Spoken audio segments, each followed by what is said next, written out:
Punjabi radio 'ਚ ਵੈਸੇ ਸਾਰੇ ਸਰੋਤਿਆਂ ਨੂੰ ਬਲਵਿੰਦਰ ਕੌਰ ਵੱਲੋਂ ਪਿਆਰ ਭਰੀ ਸਤਿ ਸ਼੍ਰੀ ਅਕਾਲ। ਤੇ ਜੀ ਪ੍ਰੋਗਰਾਮ ਖਬਰ ਤੇ ਨਜ਼ਰ ਪ੍ਰੋਗਰਾਮ ਦੇ ਵਿੱਚ ਸਾਡੇ ਨਾਲ ਹੋਣਗੇ ਬਲਤੇਜ ਪੰਨੂ ਜੀ। ਦੱਸਣਗੇ ਭਾਰਤ ਵਿੱਚ ਪੰਜਾਬ ਦੇ ਵਿੱਚ ਕੀ ਕੁਛ ਵਾਪਰ ਰਿਹਾ। ਖਬਰਾਂ ਤੇ ਨਿਗਾਹ ਮਾਰਾਂਗੇ। ਖਬਰਾਂ ਤੋਂ ਪਹਿਲਾਂ ਧੰਨਵਾਦ ਕਰਨਾ ਚਾਹੁੰਦੇ ਹਾਂ ਸਾਡੇ ਸਪੋਂਸਰ ਦਾ, ਜਿਨ੍ਹਾਂ ਨੇ ਇਸ ਪ੍ਰੋਗਰਾਮ ਨੂੰ ਸਪੋਂਸਰ ਕੀਤਾ। ਸਭ ਤੱਕ ਪਹੁੰਚਾਇਆ ਖਾਲਸਾ ਇੰਸ਼ੋਰੈਂਸ ਏਜੰਸੀ ਸੈਨੋ ਦੇ ਤੋਂ 4082725200 ਸਟੂਡੀਓ ਦਾ ਫੋਨ ਨੰਬਰ ਹੈ। ਗੁਰਦੀਪ ਸਿੰਘ ਵਿਰਦੀ ਕਲੋਵਸ, ਅਸ਼ਾਨਜੀਤ ਸਿੰਘ ਕਲੋਟੀ ਜੋਬਾ ਸਿਟੀ ਤੋਂ, ਸਤਰਾਮ ਸਿੰਘ ਸ਼ੇਰਗਿੱਲ ਸਲਮਾ, ਬਹਾਦਰ ਸਿੰਘ ਗਿੱਲ ਫੌਲਰ ਤੋਂ, Gurveer Singh Brar Fresno, Chicago pizza with twist, ਜਿਨ੍ਹਾਂ ਤੋਂ ਹਰ ਇੱਕ ਤਰ੍ਹਾਂ ਦਾ ਪੀਜ਼ਾ ਤੁਸੀਂ ਆਰਡਰ ਕਰ ਸਕਦੇ ਹੋ। ਪੀਜ਼ਾ ਆਰਡਰ ਕਰਨ ਲਈ ਵਿਜ਼ਿਟ ਕਰ ਸਕਦੇ ਹੋ www.chicagopizzatwist.com। 15% ਆਫ ਲੈਣ ਲਈ ਕੋਡ ਵਰਤ ਸਕਦੇ ਹੋ 1313। ਬਹੁਤ ਬਹੁਤ ਧੰਨਵਾਦ ਕਰਦੇ ਹਾਂ। ਪ੍ਰੋਗਰਾਮ ਨੂੰ ਸਪੋਂਸਰ ਕੀਤਾ, ਸਭ ਤੱਕ ਪਹੁੰਚਾਇਆ। ਸਾਡੇ ਨਾਲ ਜੁੜ ਚੁੱਕੇ ਨੇ ਬਲਤੇਜ ਪੰਨੂ ਜੀ। ਸਤਿ ਸ਼੍ਰੀ ਅਕਾਲ, ਸਵਾਗਤ ਹੈ ਜੀ। ਧੰਨਵਾਦ ਜੀ, ਬਹੁਤ ਮਿਹਰਬਾਨੀ ਜੀ। ਹਾਂਜੀ, ਕੱਲ੍ਹ ਆਪਾਂ ਗੱਲ ਕੀਤੀ ਸੀ ਕਿ ਜਿਹੜੇ ਬੁੱਧੀਜੀਵੀ ਸੀਗੇ ਵੱਖ-ਵੱਖ ਸਟੇਟਾਂ ਤੋਂ ਚੱਕ ਲਏ ਸੀਗੇ ਪੁਲਿਸ ਨੇ, ਤੇ ਸੁਪਰੀਮ ਕੋਰਟ ਵੱਲੋਂ ਉਹਨਾਂ ਗ੍ਰਿਫਤਾਰ ਕੀਤੇ ਹੋਏ ਬੁੱਧੀਜੀਵੀਆਂ ਨੂੰ ਥੋੜ੍ਹੀ ਰਾਹਤ ਮਿਲੀ। ਉਹ ਘਰਾਂ ਦੇ ਵਿੱਚ ਹੀ ਬੰਦ ਰਹਿਣਗੇ। ਬਿਲਕੁਲ ਜੀ। ਐਕਚੁਅਲੀ ਇਹਦੇ ਉੱਤੇ ਬੜੀਆਂ ਕੁਛ ਅਹਿਮ ਤੇ ਅੱਗੋਂ ਜਿਹੜੀਆਂ ਅਕਲ ਵਾਲੀਆਂ, ਜੇ ਸਿੱਖੀ ਜਾਵੇ ਤਾਂ ਕੁਛ ਟਿੱਪਣੀਆਂ ਜਿਹੜੀਆਂ ਦੀ ਉਹ ਕੀਤੀਆਂ ਨੇ ਸੁਪਰੀਮ ਕੋਰਟ ਨੇ, ਔਰ ਇਹ ਟਿੱਪਣੀਆਂ ਦੀ ਬੜੀ ਅਹਿਮੀਅਤ ਆ ਜੀ।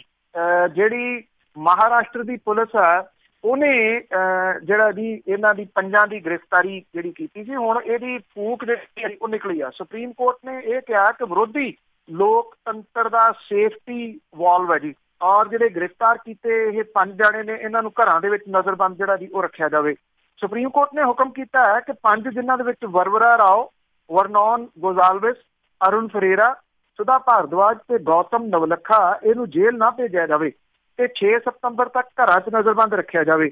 ਪਟੀਸ਼ਨਰਾਂ ਦੇ ਵੱਲੋਂ ਸੀਨੀਅਰ ਵਕੀਲ ਅਭਿਸ਼ੇਕ ਮਨੂ ਸਿੰਘਵੀ ਨੇ ਬੈਂਚ ਨੂੰ ਜਿਹੜੀ ਜੀ ਉਹ ਅਪੀਲ ਕੀਤੀ ਕਿ ਗ੍ਰਿਫਤਾਰ ਕੀਤੇ ਗਏ ਇਹ ਸਾਰੇ ਜਿਹੜੇ ਕਾਰਕੁਨ ਨੇ, ਇਹਨਾਂ ਨੂੰ ਘਰਾਂ ਦੇ ਵਿੱਚ ਨਜ਼ਰਬੰਦ ਰੱਖਿਆ ਜਾਵੇ। ਚੀਫ ਜਸਟਿਸ ਦੀਪਕ ਮਿਸ਼ਰਾ ਤੇ ਜਸਟਿਸ AM ਖਾਨਵਿਲਕਰ ਅਤੇ DY ਚੰਦਰਚੂੜ ਦੇ ਤੇ ਰਾਤ ਜਿਹੜਾ ਬੈਂਚ ਸੀਗਾ ਜੀ, ਉਹਨੇ ਇਹ ਗੱਲ ਕਹੀ ਜਿਹੜੀ ਬਹੁਤ ਅਹਿਮ ਹੈ। ਇਹ ਟਿੱਪਣੀ ਉਹ ਕਹਿੰਦੇ ਕਿ ਵਿਰੋਧ ਲੋਕਤੰਤਰ ਦਾ ਸੇਫਟੀ ਵਾਲਵ ਹੈ।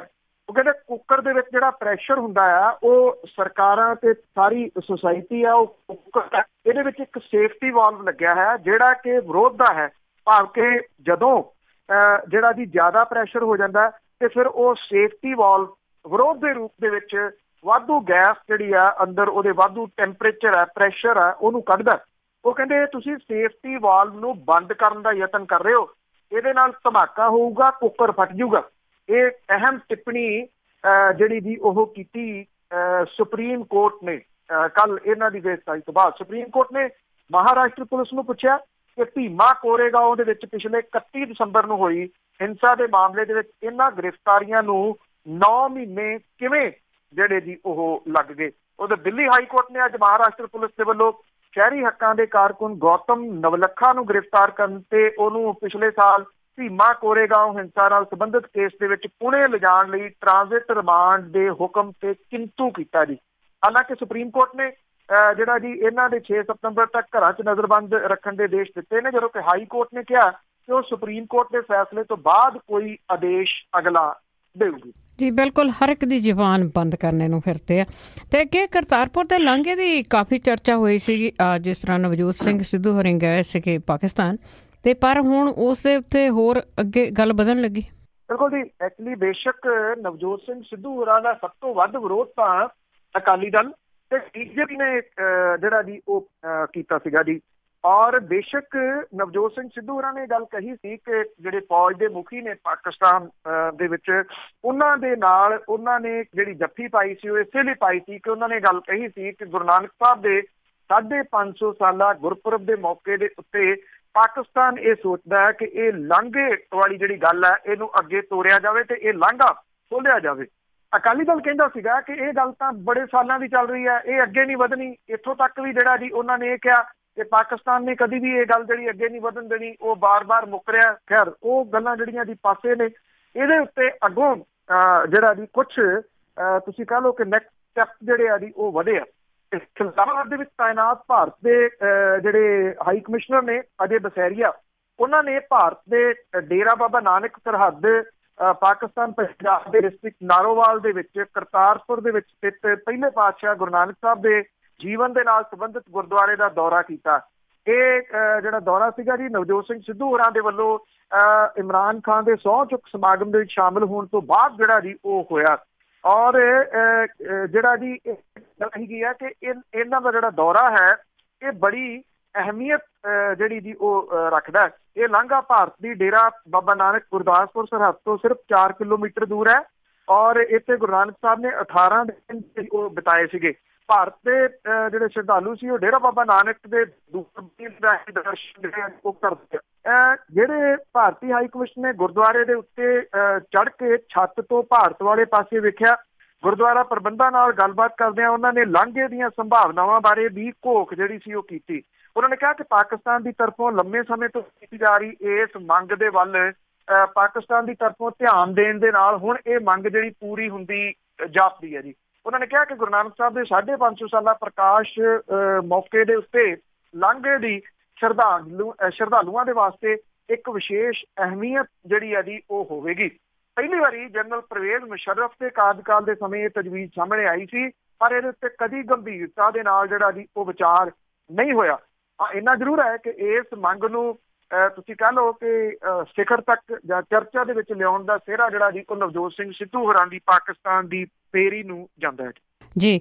ਤੇ ਅੱਗੇ ਆਪਾਂ ਨੋਟਬੰਦੀ ਦੀ ਗੱਲ ਕਰਦੇ ਹਾਂ। ਨੋਟਬੰਦੀ ਦੇ ਟਾਈਮ ਦੇ ਉੱਤੇ ਅੱਜ ਇਸ ਤਰ੍ਹਾਂ ਜੇਤਲੀ ਨੇ ਲੋਕਾਂ ਦੇ ਹੱਥਾਂ 'ਚ ਕੀਤਲੀ ਫੜਾ ਦਿੱਤੀ ਸੀਗੀ, ਬਹੁਤ ਸਾਰੇ ਲੋਕਾਂ ਦੀਆਂ ਮੌਤਾਂ ਵੀ ਹੋ ਗਈਆਂ ਸੀਗੀਆਂ। ਤੇ ਪਰ ਹੁਣ ਉਸ ਦਾ ਪਤਾ ਲੱਗਦਾ ਕਿ ਸਾਰੇ ਨੋਟ ਤੇ ਵਾਪਸ ਆ ਗਏ ਸੀ, ਪਰ ਕਾਲਾ ਧਨ ਕਿੱਥੇ ਗਿਆ? ਇਹ RBI ਜਿਹੜੀ ਜੀ ਰਿਜ਼ਰਵ ਬੈਂਕ ਆਫ ਇੰਡੀਆ ਉਹ ਹੁਣ ਆਫੀਸ਼ੀਅਲੀ ਤੌਰ ਦੇ ਉੱਤੇ ਮੰਨ ਗਿਆ ਜੀ ਕਿ ਨਵੰਬਰ 16 ਦੇ ਵਿੱਚ ਗੈਰ ਕਾਨੂੰਨੀ ਐਲਾਨੇ ਗਏ 500 ਤੇ 1000 ਰੁਪਈਏ ਦੀ ਜਿਹੜੀ ਕੁੱਲ ਕਰੰਸੀ ਸੀਗੀ ਇਹਦੇ ਵਿੱਚੋਂ 99.30% ਜਿਹੜੀ ਹੈ ਜੀ ਉਹ ਵਾਪਸ ਆ ਗਈ ਹੋਈ ਹੈ। ਇਹਦਾ ਮਤਲਬ ਇਹ ਹੈ ਜੀ ਸਿਰਫ 1 ਲੱਖ ਕਰੋੜ ਰੁਪਈਏ ਦੇ ਜਿਹੜੇ ਪੁਰਾਣੇ ਨੋਟ ਹੈ ਉਹ ਬੈਂਕਿੰਗ ਸਿਸਟਮ ਦੇ ਵਿੱਚ ਵਾਪਸ ਨਹੀਂ ਆਏ, ਜਦੋਂ ਕਿ ਸਰਕਾਰ ਕਹਿੰਦੀ ਸੀ ਕਿ 3 ਲੱਖ ਕਰੋੜ ਰੁਪਈਆ ਸਿਸਟਮ ਦੇ ਵਿੱਚ ਵਾਪਸ ਨਹੀਂ ਆਊਗਾ, ਜਿਹੜਾ ਕਿ ਬਲੈਕ ਮਨੀ ਦੇ ਰੂਪ ਦੇ ਵਿੱਚ ਲੁਕੋਇਆ ਹੋਇਆ। ਨਵੰਬਰ 16 ਦੇ ਵਿੱਚ ਪ੍ਰਧਾਨ ਮੰਤਰੀ ਨੇ ਇੱਕਦਮ ਨੋਟਬੰਦੀ ਦਾ ਐਲਾਨ ਕਰਕੇ ਦੇਸ਼ ਵਾਸੀ ਜਿਹੜੇ ਸੀਗੇ ਜੀ ਉਹਨਾਂ ਨੂੰ ਮੁਸੀਬਤ ਦੇ ਵਿੱਚ ਜਿਹੜਾ ਉਹ ਪਾ ਦਿੱਤਾ ਸੀਗਾ ਜੀ। ਔਰ ਕੁਛ ਸਮਾਂ ਜਿਹੜਾ ਜੀ ਉਹ ਦਿੱਤਾ ਸੀਗਾ ਕਿ ਨੋਟ ਵਟਾ ਲਓ। ਇਹ ਤੋਂ ਬਾਅਦ ਤੇਲ ਪਾਉਣ, ਹਸਪਤਾਲਾਂ ਦੇ ਬਿਜਲੀ ਦੇ ਬਿੱਲ ਦੇ ਵਾਸਤੇ ਪੁਰਾਣੇ ਨੋਟਾਂ ਦੀ ਵਰਤੋਂ ਦੀ ਛੋਟ ਦਿੱਤੀ ਗਈ ਸੀਗੀ। RBI ਦੀ ਸਾਲਾਨਾ ਰਿਪੋਰਟ 17-18 ਦੇ ਅਨੁਸਾਰ ਨੋਟਬੰਦੀ ਤੋਂ ਬਾਅਦ ਸਰਕਾਰ ਨੂੰ ਜੁਲਾਈ 16 ਤੋਂ ਜੂਨ 17 ਤੱਕ 500 ਤੇ 2000 ਰੁਪਈਏ ਦੇ ਨਵੇਂ ਨੋਟ ਛਪਾਉਣ ਦੇ ਉੱਤੇ ਤਕਰੀਬਨ 7965 ਕਰੋੜ ਰੁਪਈਆ ਤੇ 17-18 ਦੇ ਦੌਰਾਨ 4912 ਕਰੋੜ ਰੁਪਈਆ ਖਰਚ ਕਰਨਾ ਪਿਆ। ਇਸ ਖਰਚੇ ਦੇ ਕਰਕੇ RBI ਦਾ ਮੁਨਾਫਾ ਵੀ ਜਾਂਦਾ ਰਿਹਾ ਤੇ ਇਹਨੂੰ ਆਪਣੇ ਸਾਲਾਨਾ ਜਿਹੜੇ ਉਹਨੂੰ ਪੈਸੇ ਬਚਦੇ ਆ ਉਹਦੇ ਵਿੱਚ ਕਟੌਤੀ ਕਰਨੀ ਪਈ। ਜੂਨ 18 ਦੇ ਵਿੱਚ ਸਰਕਾਰੀ ਖਜ਼ਾਨੇ ਦੇ ਵਿੱਚ 50,000 ਕਰੋੜ ਰੁਪਈਏ ਤਬਦੀਲ ਕੀਤੇ ਗਏ, ਜਦੋਂ ਕਿ ਇਸ ਤੋਂ ਪਿਛਲੇ ਸਾਲ ਸਿਰਫ 30,659 ਕਰੋੜ ਰੁਪਈਏ ਜਮ੍ਹਾਂ ਜਿਹੜੇ ਜੀ ਉਹ ਕਰਵਾਏ ਗਏ ਸੀਗੇ। ਹੁਣ ਸਵਾਲ ਜਿਹੜਾ ਜੀ ਇਹ ਆ ਕਿ ਜਿਹੜੀ ਸਰਕਾਰ ਹੈ ਉਹ ਅਜੇ ਵੀ ਇਸ ਗੱਲ ਨੂੰ ਕਰਨ ਨੂੰ ਤਿਆਰ ਨਹੀਂ ਗੀ। ਉਹਦੇ ਜਿਹੜੇ ਆਰਥਿਕ ਮਾਮਲਿਆਂ ਬਾਰੇ ਸਕੱਤਰ ਹੈ ਉਹ ਕਹਿੰਦਾ ਕਿ ਦਹਿਸ਼ਤਗਰਦੀ, ਬਲੈਕ ਮਨੀ, ਫੰਡਾਂ ਦੀ ਰੋਕਥਾਮ, ਡਿਜੀਟਲ ਲੈਣ ਦੇਣ ਨੂੰ ਹੱਲਾਸ਼ੇਰੀ, ਨਕਲੀ ਕਰੰਸੀ ਨੋਟਾਂ ਨੂੰ ਜੜ੍ਹਾਂ ਪੁੱਟਣ ਵਾਸਤੇ ਜਿਹੜੀ ਸਾਡੇ ਮਨੋਰਥ ਹਾਸਲ ਹੋ ਗਏ ਆ ਜੀ। ਇਹ ਮਨੋਰਥ ਪਤਾ ਨਹੀਂ ਕੀ ਸੀਗੇ ਤੇ ਕੀ ਹਾਸਲ ਹੋਏ ਆ। ਦੂਜੇ ਪਾਸੇ ਸਾਬਕਾ ਵਿੱਤ ਮੰਤਰੀ ਜਿਹੜੇ ਨੇ ਕਾਂਗਰਸ ਦੇ ਆਗੂ ਪੀ ਚਿਦੰਬਰਮ ਨੇ ਇਹ ਕਿਹਾ ਕਿ ਛੋਟੀ ਜਿਹੀ ਰਕਮ ਨੂੰ ਛੱਡ ਕੇ RBI ਦਾ ਇੱਕ ਨੋਟ ਜਿਹੜਾ ਜੀ ਉਹ ਵਾਪਸ ਆ ਗਿਆ। ਉਹਨਾਂ ਨੇ ਕਿਹਾ ਕਿ ਆਖਿਆ ਇਹ ਕਿਹਾ ਸੀਗਾ ਕਿ 3 ਲੱਖ ਕਰੋੜ ਰੁਪਈਏ ਦੇ ਨੋਟ ਵਾਪਸ ਨਹੀਂ ਆਉਣਗੇ ਤੇ ਉਹ ਸਰਕਾਰ ਦਾ ਸ਼ੁੱਧ ਲਾਭ ਜਿਹੜਾ ਜੀ ਉਹ ਹੋਊਗਾ। ਉਹਨਾਂ ਇਹ ਵੀ ਕਿਹਾ ਕਿ ਸ਼ੱਕ ਹੈ ਕਿ ਵਾਪਸ ਨਾ ਆਉਣ ਵਾਲੇ ਨੋਟਾਂ ਦੇ ਵਿੱਚੋਂ ਬਹੁਤੇ ਨੋਟ ਨੇਪਾਲ ਜਾਂ ਭੂਟਾਨ ਦੇ ਵਿੱਚ ਪਏ ਹੋਣਗੇ, ਜਿੱਥੇ ਭਾਰਤੀ ਕਰੰਸੀ ਪ੍ਰਵਾਨਿਤ ਹੈ। ਉਹਨਾਂ ਨੇ ਕਿਹਾ ਕਿ ਦੇਸ਼ ਨੂੰ ਬਹੁਤ ਵੱਡੀ ਕੀਮਤ ਜਿਹੜੀ ਹੈ ਜੀ ਇਸ ਨੋਟਬੰਦੀ ਦੀ ਚੁਕਾਉਣੀ ਪਈ, ਜਦੋਂ ਕਿ ਜਿਹੜੇ ਕਹਿੰਦੇ ਸੀਗੇ ਕਿ 50 ਦਿਨ ਦਿਓ, 50 ਦਿਨਾਂ ਤੋਂ ਬਾਅਦ ਜੇ ਸਾਰਾ ਕੁਝ ਠੀਕ ਨਾ ਹੋ ਗਿਆ ਤੇ ਮੈਨੂੰ ਚੌਂਕ 'ਚ ਖੜਾ ਕਰ ਲੈਣਾ। ਚੌਂਕ ਵੀ ਉੱਥੇ ਆ, ਲੋਕ ਵੀ ਉੱਥੇ ਆ, ਪਰ ਉਹ ਨਹੀਂ ਆਏ ਜੀ। ਬਿਲਕੁਲ, ਚੌਂਕ ਦੇ ਤਾਂ ਲੱਗ ਜਾਂਦੀ ਵੀ ਨਹੀਂ ਉਹਨੇ ਲੰਘਣਾ। ਤੇ ਅੱਗੇ ਆਪਾਂ ਡਰੱਗ ਦੇ ਨਾਲ ਮਰਨ ਵਾਲੇ ਨੌਜਵਾਨਾਂ ਦੀ ਜੇ ਗੱਲ ਕਰੀਏ ਤੇ ਓਵਰਡੋਜ਼ ਦੇ ਨਾਲ ਇੱਕ ਹੋਰ ਨੌਜਵਾਨ ਦੀ ਮੌਤ ਹੋਈ ਤੇ ਲੋਕਾਂ ਨੇ ਠਾਣਾ ਘੇਰਿਆ।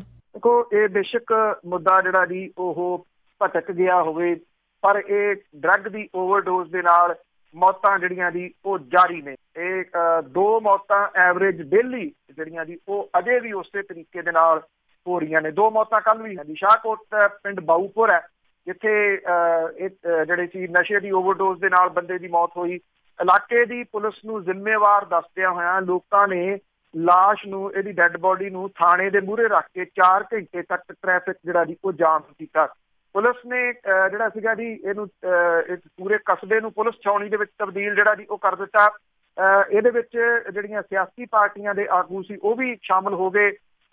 ਜਸਵੀਰ ਸਿੰਘ ਸੀਗਾ ਜੀ ਜਿਹੜਾ ਬਾਊਪੁਰ ਦਾ ਰਹਿਣ ਵਾਲਾ ਸੀਗਾ, ਨਸ਼ੇ ਦੀ ਵੱਧ ਡੋਜ਼ ਲੈਣ ਕਰਕੇ ਉਹਦੀ ਮੌਤ ਜਿਹੜੀ ਜੀ ਉਹ ਹੋ ਗਈ।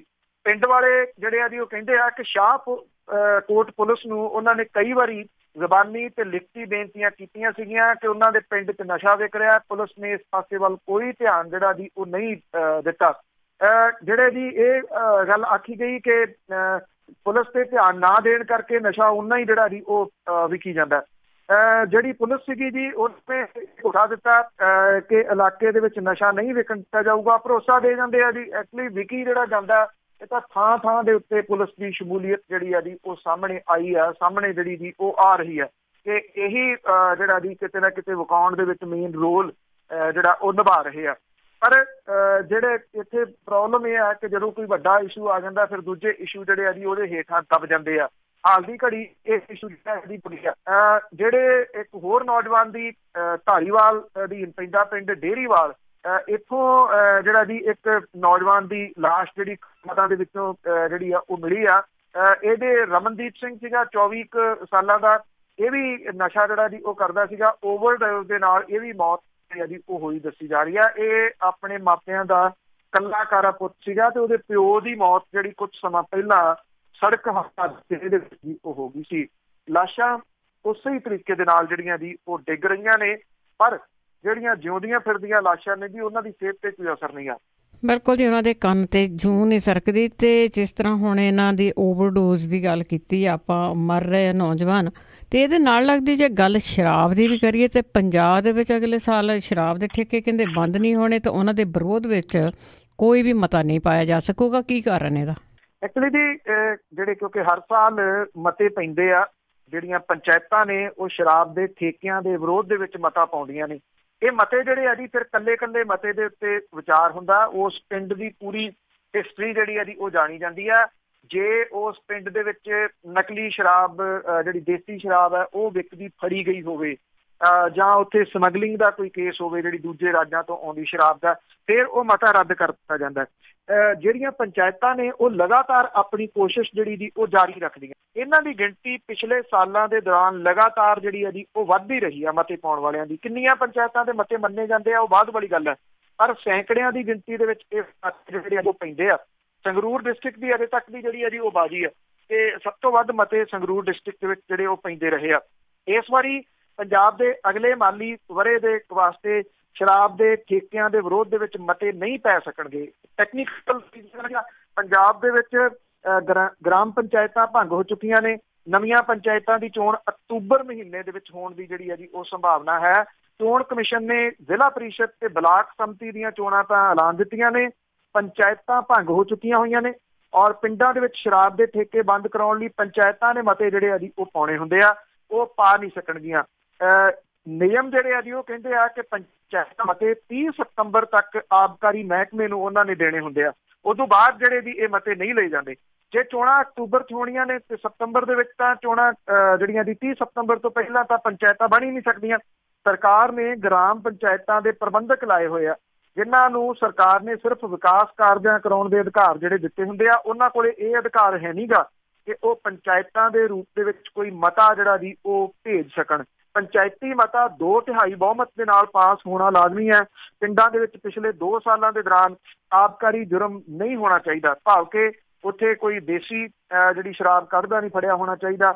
ਦੂਜੇ ਜਗ੍ਹਾ ਤੋਂ ਆ ਰਹੀ ਸ਼ਰਾਬ ਉਹ ਫੜੀ ਨਹੀਂ ਹੋਣੀ ਚਾਹੀਦੀ। ਜੇ 2 ਸਾਲ ਦੇ ਵਿੱਚ ਕੋਈ ਕੇਸ ਹੁੰਦਾ ਫਿਰ ਉਹ ਮਤਾ ਨਹੀਂ ਮੰਨਿਆ ਜਾਂਦਾ। ਪਰ ਇਸ ਵਾਰੀ ਤਾਂ ਇਹ ਹੋਊਗਾ ਜੀ ਕਿ ਮਤਾ ਪੈਣਾ ਹੀ ਨਹੀਂ। ਪੰਜਾਬ ਸਰਕਾਰ ਪੰਚਾਇਤਾਂ ਭੰਗ ਹੋਣ ਦਾ ਇਸ ਨਜ਼ਰੀਏ ਤੋਂ ਪੂਰਾ ਲਾਹਾ ਲਊਗੀ। ਪਿਛਲੇ ਸਾਲ 9 ਤੋਂ 10 ਦੇ ਵਿੱਚ ਤੇ 17 ਤੋਂ 18 ਤੱਕ ਪੰਜਾਬ ਦੇ ਵਿੱਚ 908 ਪੰਚਾਇਤੀ ਮਤੇ ਸਰਕਾਰ ਦੇ ਕੋਲੇ ਪੰਚਾਇਤਾਂ ਵੱਲੋਂ ਭੇਜੇ ਗਏ ਸੀ, ਜਿਹਦੇ ਵਿੱਚੋਂ 518 ਪੰਚਾਇਤੀ ਮਤੇ ਪ੍ਰਵਾਨ ਹੋਏ। ਇਹਨਾਂ ਦੇ ਵਿੱਚ ਸ਼ਰਾਬ ਦੇ ਠੇਕੇ ਜਿਹੜੇ ਜੀ ਉਹ ਨਹੀਂ ਖੁੱਲੇ। ਇਸ ਵਾਰੀ ਇਦਾਂ ਦਾ ਕੁਝ ਵੀ ਨਹੀਂ ਹੋਊਗਾ।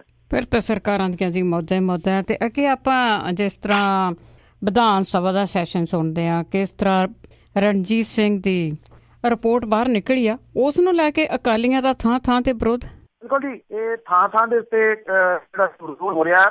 ਜਗਰਾਓਂ ਦੇ ਵਿੱਚ ਇਹ ਪੈਂਦਾ, ਗੁਰੂਸਰ ਕੌਂਕੇ ਪੈਂਦਾ, ਉੱਥੇ ਪਹੁੰਚੇ ਜਿਹੜਾ ਸ਼੍ਰੋਮਣੀ ਗੁਰਦੁਆਰਾ ਪ੍ਰਬੰਧਕ ਕਮੇਟੀ ਦੇ ਪ੍ਰਧਾਨ ਗੁਰਬਿੰਦ ਲੌਂਗੋਵਾਲ ਦਾ ਵਿਰੋਧ ਜਿਹੜਾ ਜੀ ਉਹ ਕੀਤਾ ਗਿਆ। ਕਾਲੀਆਂ ਝੰਡੀਆਂ ਇਹਨਾਂ ਨੂੰ ਜਿਹੜੀਆਂ ਜੀ ਇੱਥੇ ਵਿਖਾਈਆਂ ਗਈਆਂ। ਅੰਮ੍ਰਿਤਸਰ ਦੇ ਵਿੱਚ ਜਿਹੜਾ ਸੀ ਇਹ ਪੁਤਲੇ ਇਹਨਾਂ ਦੇ ਫੂਕੇ ਗਏ। ਫਰੀਦਕੋਟ ਦੇ ਵਿੱਚ ਪੁਤਲੇ ਜਿਹੜੇ ਸੀ ਉਹ ਫੂਕੇ ਗਏ। ਫਰੀਦਕੋਟ ਦੇ ਵਿੱਚ ਜਿਹੜੇ ਸੀ ਪ੍ਰਕਾਸ਼ ਸਿੰਘ ਬਾਦਲ, ਸੁਖਬੀਰ ਸਿੰਘ ਬਾਦਲ, ਗੋਬਿੰਦ ਸਿੰਘ ਲੌਂਗੋਵਾਲ ਜਿਹੜੇ ਦਮਦਮੀ ਟਕਸਾਲ ਦੇ ਮੁਖੀ, ਉਹਦੇ ਵੀ ਪੁਤਲੇ ਜਿਹੜੇ ਸੀਗੇ ਜੀ ਉਹ ਫੂਕੇ ਗਏ। ਜਿਹੜੇ ਅਕਾਲੀ ਦਲ ਦਿੱਲੀ ਆ, ਉਹਦੇ ਪ੍ਰਧਾਨ ਪਰਮਜੀਤ ਸਿੰਘ ਸਰਨਾ ਨੇ ਜਿਹੜੀ ਹੈ ਜੀ ਉਹ ਅਪੀਲ ਕੀਤੀ ਆ ਕਿ ਬਾਦਲਾਂ ਦਾ ਪੰਥਕ ਬਾਈਕਾਟ ਜਿਹੜਾ ਜੀ ਉਹ ਕੀਤਾ ਜਾਵੇ। ਔਰ ਇੱਥੋਂ ਤੱਕ ਹਾਲਾਤ ਜਿਹੜੇ ਬਣ ਗਏ ਕਿ ਤਰਨਤਾਰਨ ਡਿਸਟ੍ਰਿਕਟ ਦੇ ਵਿੱਚ ਪਿੰਡ ਪੈਂਦਾ ਮੂਸੇ ਝਬਾਲ, ਇੱਥੇ ਜਿਹੜਾ ਜੀ ਇੱਕ ਅਖੰਡ ਪਾਠ ਹੁੰਦਾ ਹਰ ਸਾਲ, ਉੱਥੇ ਜਾਣਾ ਸੀਗਾ ਕੇਂਦਰੀ ਮੰਤਰੀ ਹਰਸਿਮਰਤ ਕੌਰ ਬਾਦਲ ਤੇ ਬਿਕਰਮ ਸਿੰਘ ਮਜੀਠੀਆ ਨੇ। ਲੋਕ ਜਿਹੜੇ ਆ ਜੀ ਪਲਾਸਟਿਕ ਦੇ ਲਿਫਾਫਿਆਂ ਦੇ ਵਿੱਚ ਡੰਗਰਾਂ ਦਾ ਗੋਹਾ ਜਿਹੜਾ ਹੁੰਦਾ ਉਹ ਪਾ ਕੇ, ਔਰ ਪੁਲਿਸ, ਕਿਉਂਕਿ ਰੂਟ ਲੱਗਦਾ ਇਹਨਾਂ ਦਾ, ਪੁਲਿਸ ਨੂੰ ਪਤਾ ਲੱਗ ਗਿਆ ਕਿ ਗੋਹਾ ਇਹਨਾਂ ਨੇ ਜਿਹੜਾ ਹੈਗਾ ਇਹ ਸੁੱਟਣਗੇ। ਗਾਂ ਜਿਹੜੀ ਸੀ ਉਹ ਵਾਇਰਲੈਸ ਚਲੇਗੀ ਔਰ ਪਿੰਡ ਤੋਂ ਪਹਿਲਾਂ ਇਹਨਾਂ ਦੀਆਂ ਗੱਡੀਆਂ ਇਸ ਕਾਫਲੇ ਦੀਆਂ ਰੋਕ ਦਿੱਤੀਆਂ ਗਈਆਂ। ਔਰ ਜਿਹੜੀ ਪੁਲਿਸ ਸੀ ਉਹਨੇ ਇਹ ਗੱਲ ਆਖੀ ਕਿ ਲੋਕ ਵੱਡੀ ਗਿਣਤੀ ਦੇ ਵਿੱਚ ਉੱਥੇ ਇਕੱਠੇ ਹੋ ਗਏ ਆ, ਇਸ ਕਰਕੇ ਤੁਹਾਡਾ ਉੱਥੇ ਜਾਣਾ ਠੀਕ ਨਹੀਂ, ਅਸੀਂ ਕੁਝ ਬਹੁਤਾ ਜਿਹੜਾ ਉਹ ਨਹੀਂ ਕਰ ਸਕਾਂਗੇ ਜੇ ਤੁਸੀਂ ਉਸ ਪਿੰਡ ਦੇ ਵਿੱਚ ਗਏ। ਔਰ ਵਿਰੋਧ ਜਿਹੜਾ ਸੀਗਾ ਜੀ ਉਹਨੂੰ ਦੇਖਦਿਆਂ ਹੋਇਆ ਉੱਥੋਂ ਹੀ ਮੁੜ ਗਏ ਇਹ, ਔਰ ਗਾਂ ਜਿਹੜਾ ਜੀ ਪਿੰਡ ਦੇ ਵਿੱਚ ਗਏ ਹੀ ਨਹੀਂ।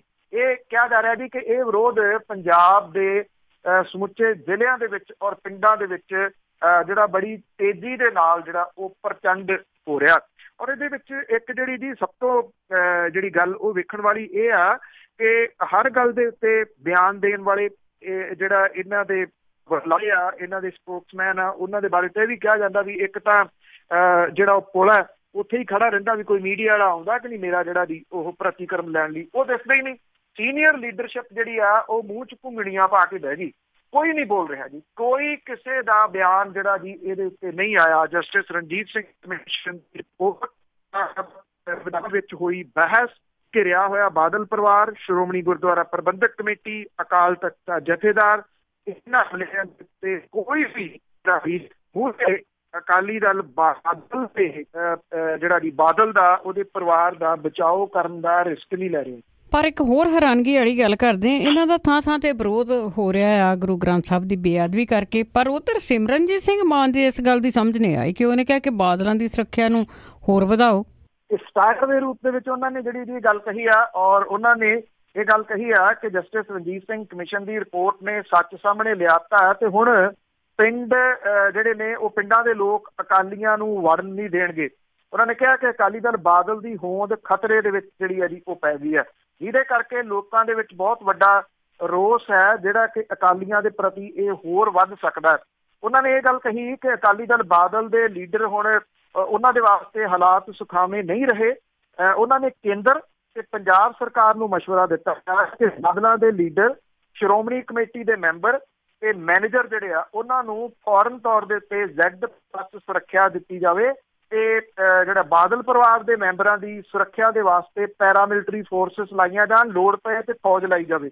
ਉਹਨਾਂ ਨੇ ਇਹ ਵੀ ਜਿਹੜਾ ਜੀ ਕਿਹਾ ਕਿ ਅਕਾਲੀ ਦਲ ਨੂੰ ਵਿਧਾਨ ਸਭਾ ਦੇ ਵਿੱਚ ਕਾਂਗਰਸ ਤੇ ਆਮ ਆਦਮੀ ਪਾਰਟੀ ਤੋਂ ਮਾਰ ਖਾਣੀ ਪਈ ਹੈ, ਜਿਸ ਕਰਕੇ ਅਕਾਲੀ ਵਿਧਾਇਕ ਜਿਹੜੇ ਆ ਉਹ ਵਿਧਾਨ ਸਭਾ ਦਾ ਮੈਦਾਨ ਛੱਡ ਕੇ ਭੱਜ ਗਏ। ਸਿਮਰਨਜੀਤ ਸਿੰਘ ਮਾਨ ਹੋਰਾਂ ਨੇ ਕਿਹਾ ਕਿ ਬਾਦਲ ਤੇ ਮਜੀਠੀਆ ਪਰਿਵਾਰ ਹੁਣ ਨਵੇਂ ਹਾਲਾਤਾਂ ਦੇ ਵਿੱਚ ਵਿਦੇਸ਼ ਭੱਜ ਸਕਦੇ ਆ, ਜਿਹਦੇ ਕਰਕੇ ਸਰਕਾਰ ਫੌਰੀ ਤੌਰ ਦੇ ਉੱਤੇ ਬਾਦਲ ਤੇ ਮਜੀਠੀਆ ਪਰਿਵਾਰ ਦੇ ਪਾਸਪੋਰਟ ਜਿਹੜੇ ਆ ਉਹ ਜ਼ਬਤ ਕਰੇ। ਸਿਮਰਨਜੀਤ ਸਿੰਘ ਮਾਨ ਹੋਰਾਂ ਨੇ ਦਮਦਮੀ ਟਕਸਾਲ ਦੇ ਮੁਖੀ ਹਰਨਾਮ ਸਿੰਘ ਖਾਲਸਾ ਨੂੰ ਸਪਸ਼ਟ ਕਰਨ ਦੇ ਵਾਸਤੇ ਕਿਹਾ ਕਿ ਉਹ ਦੱਸਣ ਕਿ ਬੇਅਦਬੀ ਕਰਨ ਵਾਲਿਆਂ ਦੇ ਨਾਲ ਨੇ ਜਾਂ ਗੁਰੂ ਦੇ ਨਾਲ ਨੇ। ਉਹਨਾਂ ਨੇ ਕਿਹਾ ਕਿ ਬਾਦਲ ਪਰਿਵਾਰ ਕਰੋੜਾਂ ਦੀ ਜਾਇਦਾਦ ਦਾ ਮਾਲਕ ਕਿਵੇਂ ਬਣ ਗਿਆ।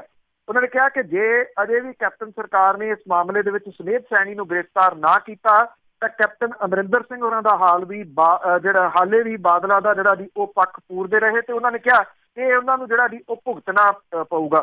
ਸਿਮਰਜੀਤ ਸਿੰਘ ਮਾਨ ਹੋਰਾਂ ਨੇ ਇਹ ਵੀ ਕਿਹਾ ਜੀ ਕਿ ਮੌੜ ਬੰਬ ਕਾਂਡ ਦੀ ਅਜੇ ਤੱਕ ਸਰਕਾਰ ਨੇ ਜਾਂਚ ਜਿਹੜੀ ਹੈ ਜੀ ਕਿਸੇ ਤਣ ਪੱਤਣ ਜਿਹੜੀ ਉਹ ਨਹੀਂ ਲਾਈ। ਉਹਨਾਂ ਨੇ ਇਹ ਵੀ ਗੱਲ ਜਿਹੜੀ ਦੀ ਕਹੀ ਕਿ ਜਿਹੜੀ ਕੇਂਦਰ ਦੀ ਸਰਕਾਰ ਹੈ ਉਹ ਬਖਤਰਬੰਦ ਗੱਡੀਆਂ ਜਿਹੜੀਆਂ ਜੀ ਉਹ ਸੁਰੱਖਿਆ ਦੇ ਵਾਸਤੇ ਬਾਦਲ ਪਰਿਵਾਰ ਨੂੰ ਦੇਵੇ ਜਿਹਦੇ ਉੱਤੇ ਹਮਲਿਆਂ ਦਾ ਕੋਈ ਅਸਰ ਨਾ ਹੋ ਸਕੇ। ਜੀ ਤੇ ਅੱਗੇ ਆਪਾਂ ਪੰਜਾਬ ਪ੍ਰਦੇਸ਼ ਕਾਂਗਰਸ ਦੀ ਗੱਲ ਕਰਦੇ ਹਾਂ ਕਿ ਉਹਨਾਂ ਦੇ ਪ੍ਰਧਾਨ ਜਾਖੜ ਨੇ ਸੁਖਬੀਰ ਬਾਦਲ ਦੀ ਭੂਮਿਕਾ ਤੇ ਸਵਾਲ ਕੀਤਾ। ਐਕਚੁਅਲੀ ਇਹ ਸਵਾਲ ਜਸਟਿਸ ਰਣਜੀਤ ਸਿੰਘ ਕਮਿਸ਼ਨ ਦੀ ਰਿਪੋਰਟ ਦੇ ਆਉਣ ਤੋਂ ਬਾਅਦ ਉਹਦੇ ਉੱਤੇ ਹੋਈ ਬਹਿਸ ਤੇ ਜਿਹੜਾ ਜੀ ਸਾਰਾ ਕੁਝ ਸਾਹਮਣੇ ਆਉਣ ਤੋਂ ਬਾਅਦ ਇੱਕ ਸਵਾਲੀਆ ਵੱਡਾ ਜਿਹੜਾ ਜੀ ਉਹ ਲੱਗ ਰਿਹਾ, ਕਿਉਂਕਿ ਇਹ ਸਵਾਲ ਤਾਂ ਜਿਹੜਾ ਚੱਲਦਾ ਰਿਹਾ ਨਾ ਕਿ ਕੌਣ ਸੀ, ਅੰਤਰਾਲਾ ਕਿੰਨਾ ਕੋਲ ਸੀ। ਇਸ ਰਿਪੋਰਟ ਦੇ ਵਿੱਚ ਜਿਸ ਤਰੀਕੇ ਦੇ ਨਾਲ ਸਿਰਫ 3 ਵਾਰੀ ਜਿਹੜਾ ਜੀ ਸੁਖਬੀਰ ਸਿੰਘ ਬਾਦਲ ਹੋਰਾਂ ਦਾ ਨਾਮ ਆਉਂਦਾ, ਇਹ ਕਿਹਾ ਜਾ ਰਿਹਾ ਜਿਹੜੇ ਕਾਰਵਾਈ ਦੇ ਆਦੇਸ਼ ਹੈ ਉਹ ਗ੍ਰਹਿ ਮੰਤਰੀ ਨੇ ਦੇਣੇ ਹੁੰਦੇ ਆ। ਹੁਣ ਇਹਦੇ ਉੱਤੇ ਕੁਝ ਸਵਾਲ ਜਿਹੜੇ ਆ ਜੀ ਪੰਜਾਬ ਪ੍ਰਦੇਸ਼ ਕਾਂਗਰਸ ਦੇ ਪ੍ਰਧਾਨ ਸੁਨੀਲ ਜਾਖੜ ਹੋਰਾਂ ਨੇ ਜਿਹੜੇ ਚੰਡੀਗੜ੍ਹ ਦੇ ਵਿੱਚ ਪ੍ਰੈਸ ਕਾਨਫਰੰਸ ਦੇ ਵਿੱਚ ਉਠਾਏ। ਉਹਨਾਂ ਨੇ ਸੁਖਬੀਰ ਸਿੰਘ ਬਾਦਲ ਹੋਰਾਂ ਦੀ ਸ਼ੱਕੀ ਭੂਮਿਕਾ ਦੇ ਵਾਸਤੇ ਉਹਨਾਂ ਨੂੰ ਬਾਈਬਲ ਕਲਾਂ ਘਟਨਾ ਦਾ ਜਰਨਲ ਡਾਇਰ ਕਰਾਰ ਦਿੱਤਾ ਜੀ, ਔਰ ਉਹਨਾਂ ਮੰਗ ਕੀਤੀ ਕਿ ਬੇਅਦਬੀ ਦੀਆਂ ਘਟਨਾਵਾਂ ਦੇ ਮੌਕੇ ਸੂਬੇ ਦਾ ਗ੍ਰਹਿ ਮੰਤਰੀ ਹੋਣ ਦੇ ਨਾਤੇ ਸੁਖਬੀਰ ਸਿੰਘ ਬਾਦਲ ਦੇ ਵੱਲੋਂ ਆਪਣੀ ਜ਼ਿੰਮੇਵਾਰੀ ਦੇ ਵਿੱਚ ਕੋਤਾਹੀ ਵਰਤਣ ਦੇ ਦੋਸ਼ਾਂ ਦੀ ਵਿਸਥਾਰਤ ਜਾਂਚ ਜਿਹੜੀ ਹੈ ਜੀ ਉਹ ਕਰਵਾਈ ਜਾਵੇ। ਉਹਨਾਂ ਨੇ ਇਹ ਵੀ ਗੱਲ ਕਹੀ ਕਿ ਜਿਹੜਾ ਜੀ ਹੁਣ ਸਵਾਲ ਜਿਹੜਾ ਜੀ ਬਹੁਤ ਵੱਡਾ ਇਹ ਹੈ ਕਿ ਕਰਾਵੇ ਕੌਣ, ਉਹ ਤਾਂ ਸੂਬੇ ਦੀ ਕਾਂਗਰਸ ਦੇ ਪ੍ਰਧਾਨ ਨੇ ਜਿਹਨਾਂ ਸਰਕਾਰ ਹੈ। ਉਹਨਾਂ ਨੇ ਇਹ ਵੀ ਗੱਲ ਕਹੀ ਕਿ ਬੇਅਦਬੀ ਦੇ ਮਾਮਲੇ ਦੇ ਵਿੱਚ ਸੁਖਬੀਰ ਸਿੰਘ ਬਾਦਲ ਗੁਨਾਹਗਾਰ ਹੈ ਔਰ ਅਕਾਲੀ ਦਲ ਨੇ ਸੂਬੇ ਦੇ ਵਿੱਚ ਫਿਰਕੂ ਵੰਡੀਆਂ ਪਾਉਣ ਨੂੰ ਉਤਸ਼ਾਹਿਤ ਕਰਨ ਦੇ ਵਾਸਤੇ ਆਪਣੇ ਵੱਡੇ ਭਾਈਵਾਲ ਭਾਰਤੀ ਜਨਤਾ ਪਾਰਟੀ ਦੇ ਨਕਸ਼ੇ ਕਦਮਾਂ ਨੂੰ ਜਿਹੜਾ ਜੀ ਉਹ ਅਪਣਾਇਆ। ਉਹਨਾਂ ਨੇ ਕਿਹਾ ਕਿ ਬਾਈਬਲ ਕਲਾਂ ਦੇ ਕੇਸ ਨੂੰ ਨਜਿੱਠਣ ਦੇ ਵਿੱਚ ਢਿੱਲ ਵਰਤਣ ਦੇ ਵਾਸਤੇ ਸੁਖਬੀਰ ਸਿੰਘ ਬਾਦਲ ਹੋਰੀ ਸਖਤ ਸਜ਼ਾ ਦੇ ਹੱਕਦਾਰ ਨੇ, ਕਿਉਂਕਿ ਇਹਦੇ ਵਿੱਚ ਬੇਕਸੂਰ ਲੋਕਾਂ ਦੀਆਂ ਜਾਨਾਂ ਜਿਹੜੀਆਂ ਦੀ ਉਹ ਗਈਆਂ। ਔਰ ਇਸ ਘਟਨਾ ਤੋਂ ਬਾਅਦ ਉਹਨਾਂ ਨੇ ਕਿਹਾ ਕਿ ਸੁਖਬੀਰ ਸਿੰਘ ਬਾਦਲ ਦੇ ਵੱਲੋਂ ਬੇਅਦਬੀ ਦੀ ਸਾਜ਼ਿਸ਼ ਕਰਨ ਦੇ ਦੋਸ਼ ਦੇ ਤਹਿਤ ਗ੍ਰਿਫਤਾਰ ਕਰਕੇ ਮੀਡੀਆ ਦੇ ਸਾਹਮਣੇ ਪੇਸ਼ ਕੀਤੇ ਗਏ 2 ਸਿੱਖ ਨੌਜਵਾਨਾਂ ਦੀ ਤਰਸਯੋਗ ਸਥਿਤੀ ਦਾ ਜਿਹੜਾ ਜ਼ਿਕਰ ਕਰਦਿਆਂ ਉਹਨਾਂ ਨੇ ਕਿਹਾ ਕਿ ਸਾਬਕਾ ਉਪ ਮੁੱਖ ਮੰਤਰੀ ਪੀੜਤ ਪਰਿਵਾਰਾਂ ਨੂੰ ਮਿਲਣ ਤੋਂ ਵੀ ਡਰਦੇ ਰਹੇ। ਉਹਨਾਂ ਨੇ ਕਿਹਾ ਕਿ ਜਦੋਂ ਇਹਨਾਂ ਮੁੰਡਿਆਂ ਨੂੰ ਫੜ ਕੇ ਉਹਨਾਂ ਤੇ ਤਸ਼ੱਦਦ ਢਾਇਆ ਗਿਆ ਉਦੋਂ ਤਾਂ ਸੁਖਬੀਰ ਸਿੰਘ ਬਾਦਲ ਹੋਰੀ ਭੱਜ ਕੇ ਪ੍ਰੈਸ ਕਾਨਫਰੰਸ ਕਰਨ ਚਲੇ ਗਏ। ਪ੍ਰੈਸ ਕਾਨਫਰੰਸ ਛੱਡ ਕੇ ਨਾਲ ਦੀ ਨਾਲ ਇਹ ਤੁਰ ਪਏ ਕਿ ਮੈਂ ਗੁਰਦੁਆਰੇ ਮੱਥਾ ਟੇਕਣ ਚੱਲਿਆ, ਗੁਰੂ ਦਾ ਸ਼ੁਕਰਾਨਾ ਕਰਨ ਚੱਲਿਆ। ਜਦੋਂ ਉਹਨਾਂ ਨੌਜਵਾਨਾਂ ਨੂੰ ਬੇਕਸੂਰ ਹੋਣ ਕਰਕੇ ਲੋਕਾਂ ਦੇ ਦਬਾਅ ਹੇਠ ਛੱਡਣਾ ਪੈ ਗਿਆ ਤੇ ਮੁੜ ਕੇ ਉਹ ਬੋਲੇ ਹੀ ਨਾ ਉਹਨਾਂ ਦੇ ਕੋਈ ਹਾਲ ਜਿਹੜਾ ਜੀ ਉਹ ਪਤਾ ਲੈਣ ਦੇ ਵਾਸਤੇ ਗਏ। ਮਾਰੇ ਗਏ ਪਰਿਵਾਰ ਦੇ ਜਿਹੜੇ ਸੀਗੇ ਮਾਰੇ ਗਏ 2 ਜਣੇ ਸੀ, ਉਹਨਾਂ ਦੇ ਪਰਿਵਾਰਾਂ ਨੂੰ ਕੋਈ ਮੁਆਵਜ਼ਾ ਨਾ ਦਿੱਤਾ, ਉਹਨਾਂ ਦੇ ਕੋਲੇ ਉਹ ਨਾ ਪਹੁੰਚੇ। ਉਹਨਾਂ ਨੇ ਇਹ ਵੀ ਜਿਹੜਾ ਵੀ ਸਵਾਲ ਉਠਾਇਆ ਕਿ ਰਣਜੀਤ ਸਿੰਘ ਕਮਿਸ਼ਨ ਦੀ ਰਿਪੋਰਟ ਦੀਆਂ ਕਾਪੀਆਂ ਵਿਧਾਨ ਸਭਾ ਦੇ ਬਾਹਰ ਵੇਚਣ ਤੇ ਇਹਨਾਂ ਕਾਪੀਆਂ ਨੂੰ ਪਾੜ ਕੇ ਸੰਜੀਦਾ ਮਸਲੇ ਦਾ ਮਜ਼ਾਕ ਉਡਾਉਣ ਦੇ ਵਾਸਤੇ ਅਕਾਲੀ ਲੀਡਰਸ਼ਿਪ ਜਿਹੜੀ ਆ ਜੀ ਉਹਨੂੰ ਮੁਆਫੀ ਮੰਗਣੀ ਚਾਹੀਦੀ ਆ। ਇਹ ਸਵਾਲ ਜਿਹੜੇ ਆ ਨਾ ਜੀ ਇਹ ਐਕਚੁਅਲੀ ਪਹਿਲਾਂ ਉੱਠਣੇ ਚਾਹੀਦੇ ਸੀਗੇ ਇਸ ਰਿਪੋਰਟ ਤੋਂ, ਪਰ ਹੁਣ ਵੀ ਉੱਠੇ ਨੇ ਤੇ ਅਹਿਮ ਨੇ, ਕਿਉਂਕਿ ਗ੍ਰਹਿ ਮੰਤਰੀ ਦਾ ਰੋਲ ਜਿਹੜਾ ਜੀ ਬਹੁਤ ਵੱਡਾ ਹੁੰਦਾ ਔਰ ਸਭ ਨੂੰ ਪਤਾ ਹੈ ਕਿ ਸੂਬੇ ਦੇ ਉਦੋਂ ਦੇ ਅਣਐਲਾਨੇ ਮੁੱਖ ਮੰਤਰੀ ਜਿਹੜਾ ਜੀ ਉਹ ਕੌਣ ਸਨ ਔਰ ਫੈਸਲੇ ਜਿਹੜਾ ਜੀ ਉਹ ਕੌਣ ਲੈਂਦੇ ਸਨ। ਇਹਦੇ ਵਿੱਚ ਜਾਂਚ ਦੇ ਵਿੱਚ ਇਹ ਗੱਲ ਜਿਹੜੀ ਹੈ ਜੀ ਉਹ ਕਿਵੇਂ ਪਾਸੇ ਰਹਿ ਗਈ, ਇੱਕ ਬਹੁਤ ਵੱਡਾ ਸਵਾਲ ਹੈ ਕਿ ਉਸ ਟਾਈਮ ਜਿੱਦਣ ਇਹ ਸਾਰਾ ਕੁਝ ਹੁੰਦਾ ਉਸ ਟਾਈਮ ਸੁਖਬੀਰ ਸਿੰਘ ਬਾਦਲ ਹੋਰੀ ਐਜ਼ ਏ ਗ੍ਰਹਿ ਮੰਤਰੀ, ਐਜ਼ ਏ ਅਕਾਲੀ ਦਲ ਦੇ ਪ੍ਰਧਾਨ ਕਿਸ ਜਗ੍ਹਾ ਦੇ ਉੱਤੇ ਸਨ ਪਤਾ ਹੈਗਾ ਜੀ ਸਾਰਿਆਂ ਨੂੰ, ਪਰ ਇਸ ਜਾਂਚ ਦੇ ਵਿੱਚ ਜਿਹੜਾ ਜੀ ਉਹ ਨਹੀਂ ਆਇਆ, ਕਿਉਂਕਿ ਉਹ ਜਿੱਥੇ ਘਟਨਾਵਾਂ ਵਾਪਰਦੀਆਂ ਨੇ ਉਸ ਘਟਨਾ ਵਾਲੀ ਜਗ੍ਹਾ ਤੋਂ ਬਹੁਤੇ ਦੂਰ ਨਹੀਂ ਸਨ। ਜੀ ਬਹੁਤਾ ਕੁਝ ਕਈ ਵਾਰੀ ਜਾਣ ਬੁੱਝ ਕੇ ਵੀ ਹੋਇਆ ਆ। ਆਜੋ ਹੌਲੀ ਹੌਲੀ ਬਾਹਰ ਜੀ। ਬਹੁਤ ਬਹੁਤ ਧੰਨਵਾਦ ਬਲਤੇਜ ਪੰਨੂ ਜੀ। ਮਿਹਰਬਾਨੀ ਜੀ, ਧੰਨਵਾਦ ਜੀ, ਸਤਿ ਸ਼੍ਰੀ ਅਕਾਲ ਜੀ। ਤੇ ਸਰੋਤੇ ਸਨ ਬਲਤੇਜ ਪੰਨੂ ਸਾਡੇ ਨਾਲ ਜੁੜਦੇ ਨੇ, ਕਰਦੇ ਨੇ ਖਬਰਾਂ। ਇਸੇ ਦੇ ਨਾਲ ਸਾਡਾ ਅੱਜ ਦਾ ਬੁਲਟਨ ਇੱਥੇ ਸਮਾਪਤ। ਬਲਵਿੰਦਰ ਕੌਰ ਵੱਲੋਂ ਆਪ ਸਭ ਨੂੰ ਹੀ ਅਗਲੇ ਬੁਲਟਨ ਤੱਕ ਪਿਆਰ ਭਰੀ ਸਤਿ ਸ਼੍ਰੀ ਅਕਾਲ।